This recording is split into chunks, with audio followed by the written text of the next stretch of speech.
ఇది నా dialogue. So megastar గారితో చేయడం అనేది ప్రతి దర్శకులకి ఒక డ్రీము, ఒక ఇది. అది మీకు షార్ట్ టైంలో రావటం, డబుల్ హ్యాట్రిక్ శ్రీకారం చుట్టడం మీకు ఎలా అనిపించింది?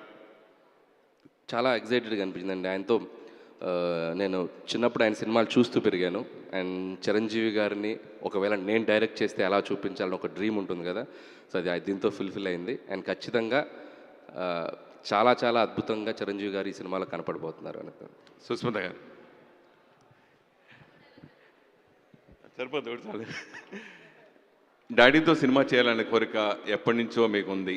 అది అంతకుముందు ఇంకో దర్శకులతో అనుకున్నా, ఆ కథ సెట్ అవ్వలేదు. మళ్ళీ ఇది రావటం ప్లస్ ఇది సంక్రాంతి బ్లాక్ బస్టర్ రావటం గురించి, ఇంతకుముందు మీరు నిర్మాతగా ఒక చిన్న సినిమా చేసినా కానీ మీరు ఆల్రెడీ ఓటీటీలో కానీ ఇవన్నీ మీరు అక్కడ నిర్మాతగానే పేరు సంపాదించుకున్నారు, మంచి పేరు సంపాదించుకుని అవార్డ్స్ కూడా సంపాదించుకున్నారు. సో ఫస్ట్ టైం డాడీతో ఈ సినిమా చేయడం గురించి ఏం చెప్తారు? డాడీతో ఈ సినిమా చేయడం గురించి, ఆ కోరిక నెరవేరడం గురించి ఏం చెప్తారా అంటున్నాను. ఆల్రెడీ ప్రొడ్యూసర్గా మీరు ఇంతకుముందు స్మాల్ ఫిల్మ్ తీశారు, అయితే డాడీతో ఈ బిగ్ ఫిల్మ్ చేయడం గురించి ఏం చెప్తారు?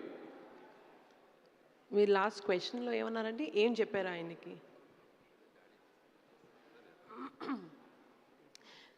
మామూలుగా ఫస్ట్ ఫిల్మ్ని డెబ్యూ ఫిల్మ్ అంటారు, కానీ ప్రతి ప్రొడ్యూసర్కి ఏంటంటే మెగా డెబ్యూ కావాలి. So that is a big opportunity. So ఆ ఆపర్చునిటీ నాకు ఈ విధంగా ఈ కాంబినేషన్లో రావడం, దానికి అసలు బ్యూటిఫుల్ స్టార్ కాస్ట్ మన విక్టరీ వెంకటేష్ గారు అండ్ నయనతార గారు అండ్ వండర్ఫుల్ ఆర్టిస్టులు అందరూ రావడం అన్నది it's huge huge huge blessing.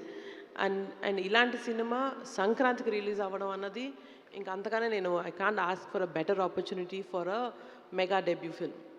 Sahu గారు ఇంకొక డైలాగ్ చెప్పాలి మీరు.